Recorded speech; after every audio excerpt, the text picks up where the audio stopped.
All right, y'all. What's going on? It's Combo Breaker 99 back with another final look. All right, y'all. Erin Blanchfield and Tracy Cortez, they about to run it back this Saturday. So I did watch the fight. I did watch the first fight again. I was going to do it round by round, but I just been too busy, man. So I said, you know what? Let me watch it. I watched it not last night, but the night before. And really, like I said, there's not much to take away. I mean, I could see some of the similar things that Cortez and Blanchfield would do back then that I can see now. But again, not much I'm taking away that I can base, on this rematch that's going to take place in a couple of days. But what I can say is the first fight was close. It was closely contested, but I forgot that Erin Blanchfield did get a few submission attempts on Tracy Cortez. But overall, I gave the fight to Tracy Cortez. I thought she won rounds 1 and 2.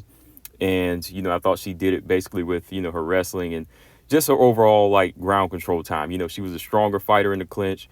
She got the takedowns a few times and even just kind of neutralized one of the big submission attempts from Erin Blanchfield in the first round, which was that armbar that Erin almost locked in. But Cortez, she stayed cool. She just put a lot of pressure on Erin and kept her down. She was able to keep that knee on Erin's face throughout the fight.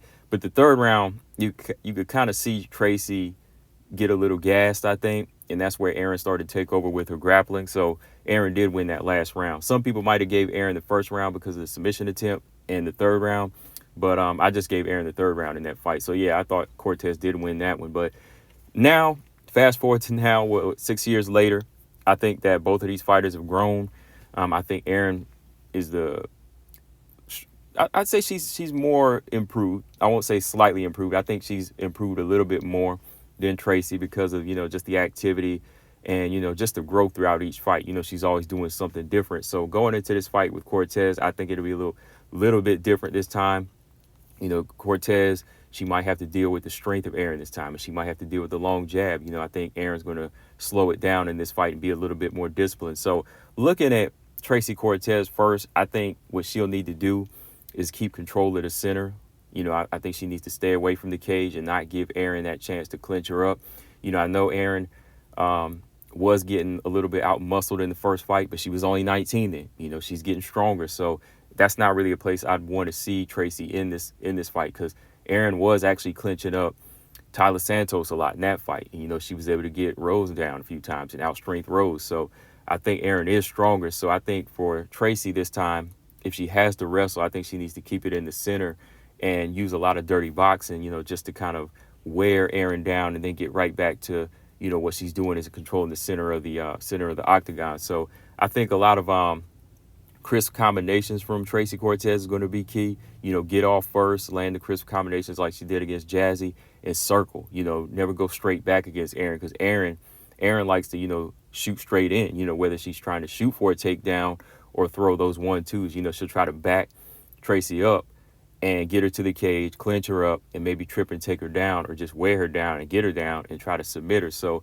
I think for Tracy, her biggest things are going to be, her boxing. She's going to need to be a little bit crisper with her shots, be first, and move side to side, and just use her wrestling in those clinches. Use her wrestling to control Erin's takedowns and even her grappling like she did in the first fight. Because, again, I think that Tracy is the better wrestler. I think Tracy's the better wrestler. And I think her shots are a little bit crisper, like when she puts the combinations together. Now, looking at Erin, I think in this fight, Erin needs to utilize her reach. She needs to use the longer reach. She needs to be smarter with the jab. I think in this fight, she's got to use those little feints that she's doing and throw that long jab down the pipe just to kind of knock Tracy Cortez off balance like Rose did a few times. And then whenever Tracy comes in with the combinations, she needs to follow up with that body kick or that right hand and then step to her side as well.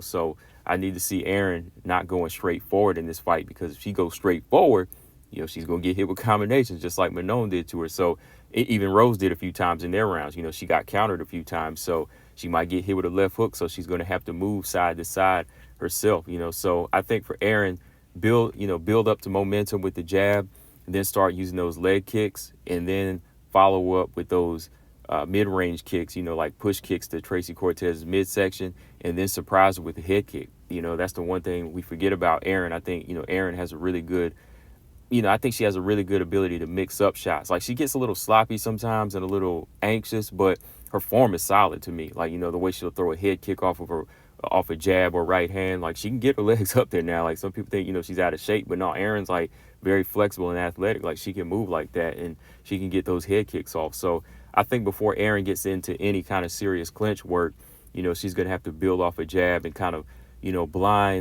blind Tracy Cortez with a few of those thudding 1-2s and then get her to the cage. And when she clinches up and get those underhooks, that's where she can kind of start mauling on Tracy, land these to the body and just wear Tracy Cortez down, kind of wear that gas tank down. So, yeah, man, overall, I think when it comes to improvements and activity, I think that's on Erin's side. You see her fight higher level competition like Manon and beat Rose and just continue to do different things in fights. Tracy Cortez, like, she always finds ways to win. That's the one thing I like about her, but I can't really pinpoint like one thing she does better than anybody, right? She does enough to win fights. Like she's a good wrestler. She knows how to neutralize other fighters' strong attacks, and then she knows how to do just enough, to steal rounds too. So that could be one of the issues that Erin runs into in this fight. Like if she tries to go to the ground with Tracy, Tracy might be the stronger fighter on top. I think Tracy has better top control here. So, I think Erin really has to go in this fight and just kind of break Tracy Cortez down and just get her really winded to the point that she can go in there and maybe submit her or just win comfortably on like a high volume of strikes and work rate decision type of win. So with that being said, I think with activity and just overall like ability to adapt in fights, I'm going to go with Erin. I'm going to go with Erin by decision. Like I was saying the other night, I don't think this fight really ends in a submission or finish here. It could. When I was looking back at what Erin was able to do on the ground, like Erin, her jiu-jitsu is still there. Her jiu-jitsu game is still there. Like once you give her a neck or an arm, she's going to get it. And combine that with, her newfound strength as she gets older.